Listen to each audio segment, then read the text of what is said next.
Welcome to another new video.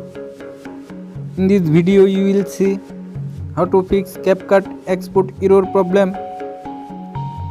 Please follow complete the process.